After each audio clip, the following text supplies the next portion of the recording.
No, I can't have you getting in my room without me. Come on, bro. Guys, we've begun. Guys, we've begun. All right, we're starting the virtual media. Hey, I showered for you guys today. I hope you guys appreciate that. I don't shower very often for people for media day, but I did for you people today, all over the world. How are you, Ben? I'm doing pretty well. How are you? Good, thank you. So the first question I want to ask you is about the event as a whole. Obviously, coming from the background you have in MMA and the UFC, they do things a lot differently here on Triller. They've obviously got live guests, there's performances around. What do you make of the whole fight week so far? And are you excited for the event as a whole rather than just the fight at hand? Yeah, I mean, for me, it's a fight, right? It's not an event for me. If I was a fan or something, I might feel differently. But listen, I'm getting into a boxing ring, as funny as that sounds, and fighting on Saturday night. So I'm not kind of getting into all the hoopla and stuff. But I know the people who are. I have 10 guest passes, and they are all very excited for Justin Bieber and some of the other people. And seeing the background you've come from in mixed martial arts, it's very different to the boxing fight. And I know that you're a very chilled out person. Do you actually dislike Jake Paul? I would say I'm more indifferent to Jake. I think there's a part of me that still thinks what he's doing is kind of an act or a show he puts on. I'd say if who he acts like is his real person, then yeah, he's probably kind of a shit person. But I'll give him the benefit of the doubt. Maybe it's just an act.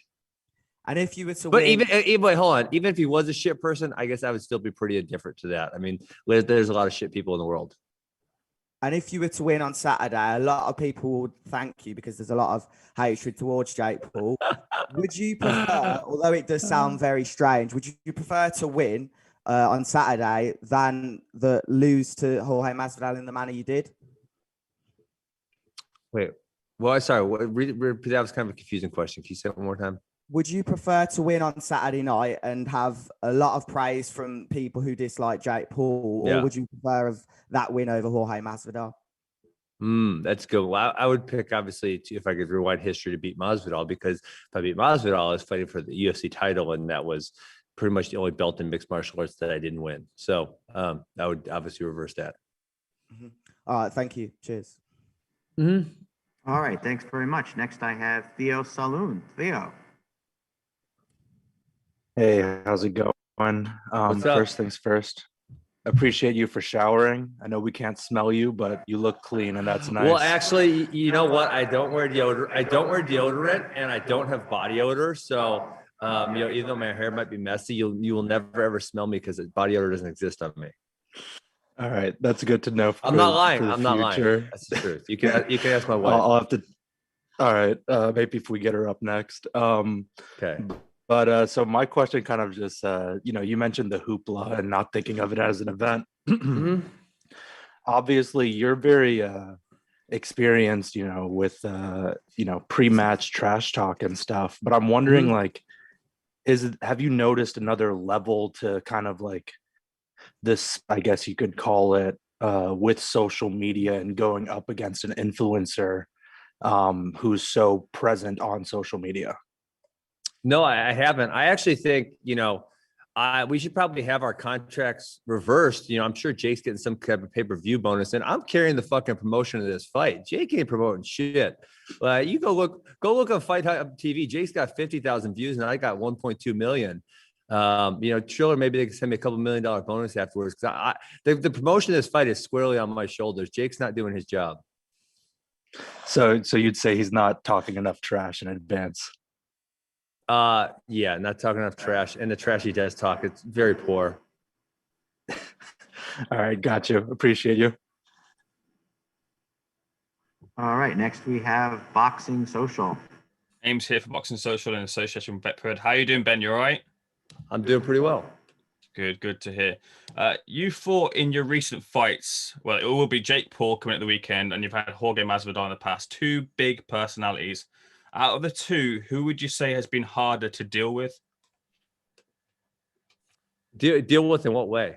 Mentally, in terms of approaching the fight, everything encompassing like dealing with the fight in general. I kind of deal with I kind of deal with everyone the same way. I try to make it as similar as possible every single fight, and that's same with this week. You said as well, leading up to this fight, this is essentially for you a one and done, but there's a small chance that you could continue fighting on. Can you give me an example of what that small chance means in fight terms? Like who would have to be in the picture for you to fight on? Yeah, I don't really intend to box after Saturday night, but no, it's not a who question, it's a how much question. Is Trill going to recognize that I'm going to sell them 1 million pay-per-views and cut me, a Conor McGregor type check for the next one? Because if they do, then I would consider doing it again. And if they don't, I love coaching wrestling and podcasting. That's kind of my passion in life. I'll probably just go and do that. Well, a Conor McGregor like check would include Conor McGregor, right? Oh, I can't imagine the UFC. Well, Conor's a significantly better boxer than myself, and obviously Jake Paul as well. I would love to fight Conor McGregor in mixed martial arts, but again, I'm going to be retired, and yeah, I just don't really see all that happening. I'm just saying, you asked me how I would come out of how I would do this again, and how I would do this again is if they give me a very large amount of money. You have a weight on your shoulders from the Really? people who, I don't feel it. Well, from the people who really dislike Jake Paul. They count on you to count him out of the boxing game. Do you realize that feeling from some of the fans? Yeah, I mean, I honestly think most fans are more invested in the result of this bout than I am. I mean, for me, I think actually the biggest negative comes from winning, because if I beat Jake Paul's ass, I'm going to be like world famous, and I ain't really trying to be world famous. Like I said, I'm trying to coach wrestling and podcast. And that's really it. So, the result of the bout on Saturday night, obviously I'd like to win, but I don't really think it changes my life a whole lot either way. You mentioned investments there. Someone who's invested heavily in this, kind of interestingly, is Dana White is putting down $1 million on you. Yes. What's your reaction to that $1 million? And do you appreciate that support from Dana? Yeah, it's good to have that support. And, Jake Paul is tremendous in the fact that he even made Dana White like me, which, man, that's years. That took years to make it happen. He made it happen. So good job, Jake Paul. And finally, look, you've had, your injuries in the past, the hip most notoriously. Are you as injury free as you can be coming into this fight? Can we see the best Ben Askren we expect to see coming into this fight? I'm as healthy as I have been for a while, yes. But obviously, I'm not. I can't stand it when so I'm 36. Say athletes in their late 30s say this is the best I've ever been. I'm like, bullshit. Like, give me 24-year-old myself back again. I'd love to have that. But I am injury free and I feel great. So I'm ready to fight on Saturday night. All the best, Ben. Pleasure speaking to you. Thank you. Great. Next, we have Shaquille Majori.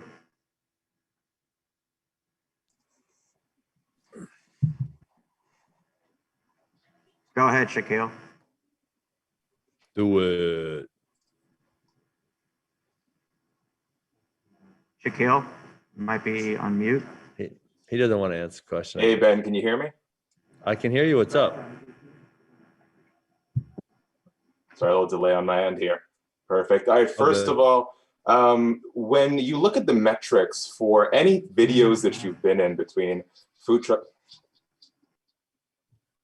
Oh, Shaquille's going out again.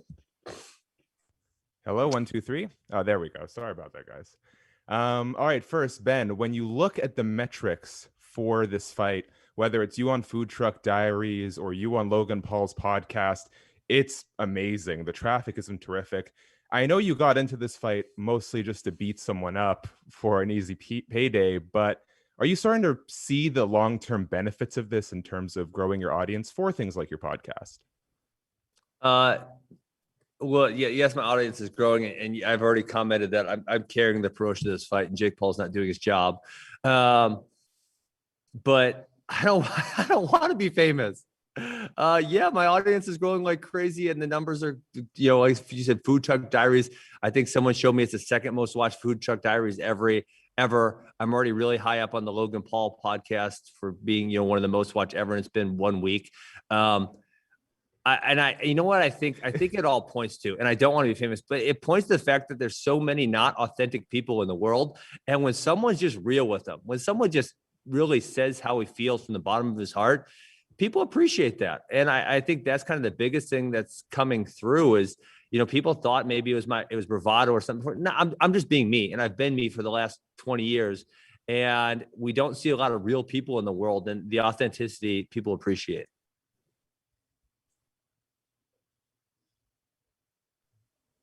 Thanks very much. Next up is Donna Corby. Donna? Hi, Ben. Sorry, I'm there's a bit of a surprised. delay on my end here. I was watching the Impulsive episode, and at the end, Jake puts out this video. Oh, so bad. Sorry. Move back. We'll get back to Shaquille after. Go ahead, Oh man. Donna. Oh, sorry about that. Yeah, I'm sure that was going to be a great question, Shaquille, so hold it. But Ben, I'm surprised I'm able to ask you this question. I thought it would be the first one asked. Were you playing everyone with the sparring footage going into this so that you could stun everyone at the open workouts yesterday? Because that's what I'm reading on social media. People are amazed at how good you looked yesterday. Yeah. No, I actually am not, right? But and again, this goes to the authentic point. When I signed the Jake Paul fight, I was sitting on the fucking couch for 15 months. But when I got done with the UFC in October of 2019, I remember I tried to go do some private lessons, and it was just like literally too painful, and I couldn't do it. So I had been doing some yoga and some bicycle, and then after my surgery, I did nothing. And so literally, I started putting out footage of me hitting nothing for 15 months, being not working out for 15 months. And it was not pretty. And I just knew, I had faith in myself that if I put my mind to it for 11 weeks, it's going to get a lot better. And it got a lot better. And then you combine that with the fact that I never actually focused on boxing, and I'm a quick learner, and I tend to be good at those type of things when I put my mind to it. Yeah, obviously for what you're looking at, you got a lot better product in week 11 than you did in week 1. Jake has made your wife a bit of an internet celebrity. He's also, of course, made you even more famous than you were prior to this. Is there any part of you that's win or lose going to be saying, "Thank you, Jake, for the hundreds of thousands of dollars. Thank you, Jake, for helping my wife sell more houses"? Ultimately, are you going to be thankful towards Jake when this is all said and done? No, I don't feel that way at all. Again, I will repeat this. This is probably the fourth time. I ain't trying to get famous. I think that might be the most negative thing that comes from me winning on Saturday night. It's just not a place I want to be in my life. And you know, it's actually, I am. I'm feeling a little bit differently when I go on the street. I get stopped 10 times, and I'm kind of like a little bit antisocial. So I actually don't love it. You know, I got my 11 acres at my house, and I have no neighbors, and I go outside and I piss in my yard if I want to, and no one talks to me, and everyone leaves me alone. Like, and then I go coach at my wrestling academies. That's what I love to do. And so, no, I probably will not be saying thank you. Maybe thank you to Triller for making my bank account much larger. Yes, my last question is, if people were going to bet on this fight, what would you tell them to go to the bookmaker and say? So I actually think betting on this fight is very risky, which, hey, some people love risk. And I think a lot of people just want to say, I bet on this fight because they want to have an opinion one way or the other.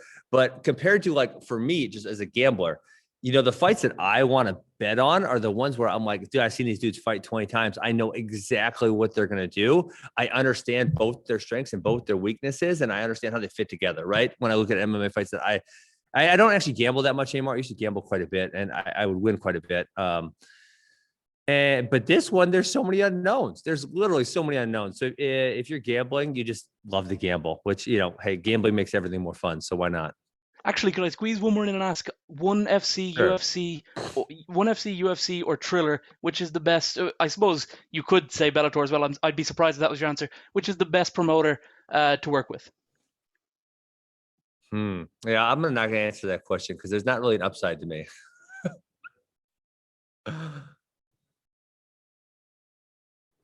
Okay, great. Thanks so much. Next, we have the great Damon Martin. Oh, the great Damon. I know Damon Martin. I saw him in Ohio one time in like 2014. Hey, Ben. What's up? When we did our interview right after the fight was announced, I kind of joked with you about wrestling Jake Paul, and you said that wouldn't be fun because it would last like 11 seconds. Did you see yesterday? Jake actually said he wanted to wrestle you. So will you accept that challenge, and how quickly would that fight go? I cannot figure out, I always try to think of what is someone's angle on this. I can't figure out what his angle is. I don't know.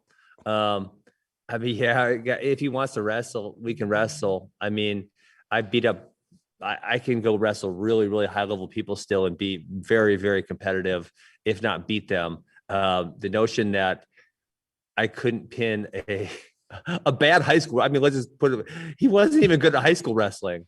the notion that I couldn't pin him in 20 seconds is hilarious. So I don't really know. I don't really know what he's angling at there. And then, but the one thing it does makes me think, which I've kind of always thought, and this I guess would be further proof that he realizes he doesn't have a future in boxing, because if your goal was to be a great boxer, you're not going to take a couple months off to wrestle somebody. I just think back to my time, and I'm a world-class athlete, and he's Jake Paul. I remember my time in 2010, I tried to both wrestle and do mixed martial arts as in the Bellator tournament. And it sucked. And I was not optimal in either one because I was splitting my time. So I don't understand the angle there. Ben, when you started this training camp, when you were striking for MMA, you were striking to set up takedowns. You were striking to get to your wrestling. But you said that, 3 months you would have time to learn and adapt and grow. How much do you feel like you have learned and adapted and grown, in your boxing over these last 3 months? Well, you guys saw yesterday, right? I mean, read the comments on that video. There's millions of views. Go read the comments. Yeah, people saw it. And that was my whole premise is I understand that I suck at this, but I understand I'm a world-class athlete, and despite the fact that I don't look like it, right? Sometimes can't judge a book by the cover, and that I'm a world-class learner. I understand how to learn things really well. And give me 11 weeks at trying this, and I'm going to be way better. And that's what you guys saw yesterday. And last one, during your mixed martial arts career, you faced off and had, kind of fun trash talking battles with a lot of people. I think going into this, because Jake kind of became famous through YouTube and social media, everyone thought, oh, well, this will be fun. He'll engage with Ben. It'll be a fun back and forth. But as you said, it's been a little bit one-sided. Have you been surprised that maybe he hasn't been better at the trash talk, or did you just kind of expect that when you actually got to know a little bit more about him? Frankly, it's been a bloodbath. If we're talking trash talk, it's not even a 10-8. It's more like a 10-7 or a guy. I don't think we've seen a 10-6 in mixed martial arts, but something like that. And it's just, this guy has, he only picks the lowest hanging fruit because his audience average age is 13 and a half. And, like the lowest hanging fruit just isn't going to work against me. You're going to have to come with something creative or something intelligent. He just has lacked the ability to do so. Thanks, Ben.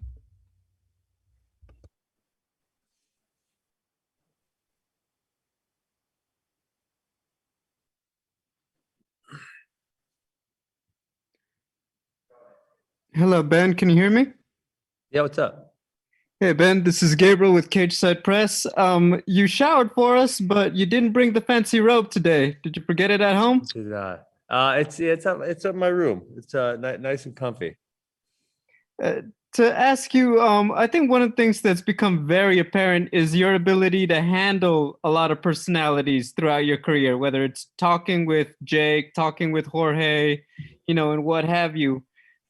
What is your advice to fighters? Because they get that a lot. Like, you got to talk better to sell the fight and make more money. What's your advice to guys who are not as good at handling the pre-fight talk? So I don't necessarily have to trash talk, but you have to have a personality, right? There has to be something that people are interested in order to tune into your fight. The fight is just not enough, or in a few cases it is, right? But the majority of the time it's not. So create some type of personality for yourself. And then I would say on the second side is like, I grew up, Muhammad Ali was my favorite athlete. And so, he used psychological warfare to his advantage. And I can tell you unequivocally, whether it was my wrestling career or my mixed martial arts career, is that, when the other guy's really angry or emotional, it's so beneficial. I mean, it really, really helps a lot. And, actually I kind of told someone that night, and they pointed out, which is an obvious point, is Jose Aldo versus, Conor McGregor. Like, Conor was so far under his skin, and that was the reason the fight was so easy for him, is he made Jose mad. So it not only would it be beneficial from a promotional standpoint, but it's actually beneficial from a competition standpoint. And so, go get started figuring it out. It sounds like it might be Eddie Alvarez who'll be the next MMA star jumping over to box somebody for TRILLER. I was just wondering, what are your thoughts on Eddie possibly getting in there to box Oscar De La Hoya in June? Well, I love Eddie because he's a Bitcoiner. And I felt bad about his last fight because I didn't agree with the referee's call at all. But I actually heard it's going to be Tyron Woodley. That's what I heard. I mean, what advice do you have for him? Obviously, you guys have been really close. What is Yeah. your advice for Tyron's a much better boxer than myself. I don't got any damn advice for him. You don't try to give advice to someone that you're worse than. You'd say that you don't like being famous and everything. Can I ask why? Because I think a lot of people would say, Ben Askren, you're kind of pretty good at being in the public eye. You're Oh entertaining. God, that's what my wife says too. She says like, I know you don't want this, but you seem to thrive in that environment. And to me, it feels like a wrestling locker room where you guys, everyone's just kind of talking shit, and you roll off your back, or some guy gets bothered, so then you keep antagonizing him.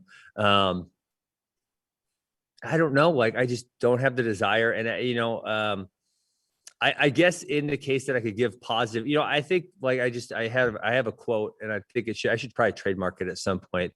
But don't tie your ego to your outcome. And I said that on a Steve-O podcast, and a handful of people have commented. I've seen that said something like, "Hey, that really affected the way I think about things." And so, hey, if I could affect people in a positive way like that, I would love it. But I think I'm borderline autistic actually, and I have very specified interests, and I can't stand talking to people about things that don't really matter to me. And I know it's really bad. My wife gets upset with me about it, and she probably should, right? It's fair. And so when people want to come up and talk to me about stuff, it's just like, I don't want to talk. I want to think about what I want to think about, or I want to go coach wrestling. I want to do what I want to do. And I don't want to talk to strangers. I know I sound like a total asshole when I say that, but I'm telling you my feelings. I don't want to do that. I want to be able to go to the restaurant and sit down and eat and not have anyone come take a picture and listen. So, I know I sound like an asshole, but I'm telling you my feelings, and that's how it is. Hey, completely understood. My final question, Ben, who's the bigger problem child, Jake Paul or Sean O'Malley? Oh, that's a good question. Oh man, I don't know. I don't know them well enough to really comment on that. I probably have to do a more thorough research of their histories. Hey, thanks, Ben. Yep. Okay, next up is Boxing Social. Hey Ben, I just had a couple more questions for you. Yes. You're in this position with this fight because you're fighting Jake Paul, who's built himself this YouTube empire as such. Yeah. What's your thoughts on that heel hustle that Jake has been going on for the last few years? Do you expect that, and do you think there are lessons that fighters like yourself who are coming up should take lessons from Jake to get to where he is right now? What was the word you said? Heel hustle? The heel hustle. Like heel being the hustle. Oh, Yeah, I never yeah. heard of that exact terminology. No, I get what you're saying. No, I said earlier, I think it's really important for fighters to understand that the social media and the trash talk and the personality, it's very, very important to progressing your career. And really, when you think about it, I was talking to someone, a baseball player yesterday. It's like I said, this guy doesn't have a big social media following. It's like, well, it doesn't matter. If his batting average is good and he hits some home runs, he's going to get paid a whole bunch of money, and that's true with other sports. In MMA and boxing and whatever the fuck we're doing this weekend, celebrity fighting, it's just not true. It's like literally, if you can bring a bunch of eyeballs, they're going to pay you a bunch of money. And if you don't understand that, you're a moron, and someone should hit you in the head with a tack hammer. You said you've been watching a lot of boxing in the lead up to this and looking to replicate some of the moves of some legendary fighters. Who have you watched and who have you been trying to replicate? I really liked how Tyson bit that dude, so maybe I'll try to bite Jake. Any other fighters you've been watching? No, it's just that. That's it. And just finally from you, can I get your prediction, please, for the fight night? I seventh round TKO. We'll stick with that. Brilliant. All the best then. Thanks. Yes. All right, and finally, we're going to circle back around to Shaquille for his awesome question. Hey, Shaquille. All right, let's try this again. Thank you, Ben. When you were on Logan Paul's podcast, they played that Jake Paul clip, and everyone in the room seemed uncomfortable, even his older brother. Have you noticed, as we go closer to this fight, that the public favor is swaying even more so towards you? I mean, from the first time we did anything, no one likes the guy. I was blown away. Like I'd never seen, not even as many people hate Colby Covington. Like I had literally never seen anything like it. So I can't say it's swaying more because I think it was swayed in the beginning.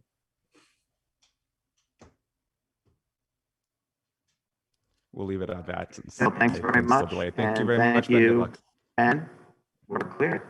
Wait, I'm not done. I want to say, can I say one more thing? Is the microphone on? Ben, you can say whatever you want. Okay, good.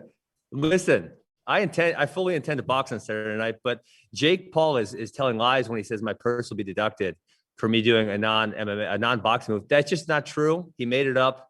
And I would just appreciate all you guys write that he's telling lies. Peace. Maybe I'll throw an elbow. You never know.